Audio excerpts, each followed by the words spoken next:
Did you, in collaboration with your friends in the intelligence community, conduct some sort of an investigation of what allegedly happened at Bucha last week, where the American public was told through government sources and media that civilians were tied and hogtied and tortured and executed?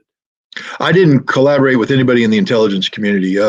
Nowadays, the people that I know from the intelligence community have bought lock, stock, and barrel into the government position that Ukraine is the greatest nation in Europe, and so I pretty much stand alone. But I did investigate the open, the available information and open source information. What did you find, Scott? What I found is that without exception, all of the data points to the Ukrainian National Police carrying out a cleansing operation on April 1st that targeted pro-Russian collaborators and what they called Russian saboteurs. And when we say cleansing operation, it means killing them. There's a video where a member of this National Police unit asked permission to shoot people who aren't wearing the blue armband, and he was given permission to fire. Let me get this straight. This is the Ukrainian National Police murdering Ukrainians who are perceived to be insufficiently pro-Ukraine. Correct. These are Ukrainians who were wearing the white armband that signifies either neutrality or pro-Russian sympathies. They were carrying the green Russian army dry ration packs that the Russians had handed out to the civilians as a humanitarian gesture, and they were gunned down in the streets as they were moving in a direction towards the Russian lines. So they were killed by the Ukrainian National Police. Now, the Ukrainians will claim that this didn't happen. Indeed, the New York Times put out a satellite photograph that says, no, these bodies were there on March 19th.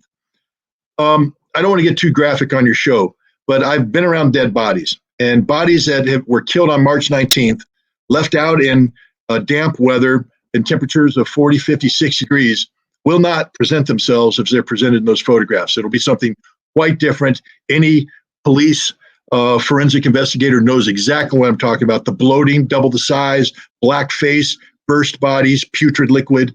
That's what you'll see 14 days after being killed and left outside unattended. That's not what we saw there. So New York Times is lying.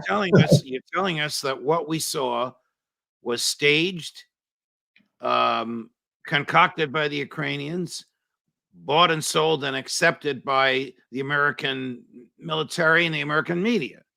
Well, I'm not saying it's staged. What happened was murder. The Ukrainian National Police went through Bucha and murdered people, murdered them, shot them down the streets. Some of these people had their hands tied behind their back and were shot in the back execution style. This was not a staged event.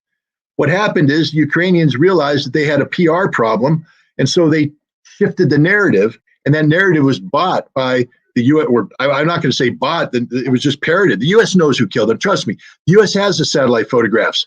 The U.S. knows exactly what happened, but the U.S. isn't in the business of telling the truth. They're in the business of promulgating Ukrainian lies, and this lie was to create a narrative of Russia as a genocidal state trying to massacre innocent Ukrainian civilians. That's not what happened. The evidence is clear. If we took this trial today, Judge, I can guarantee you I'd be able to make a very strong circumstantial case that this crime was committed by the Ukrainian National Police, and they would have nothing to defend with.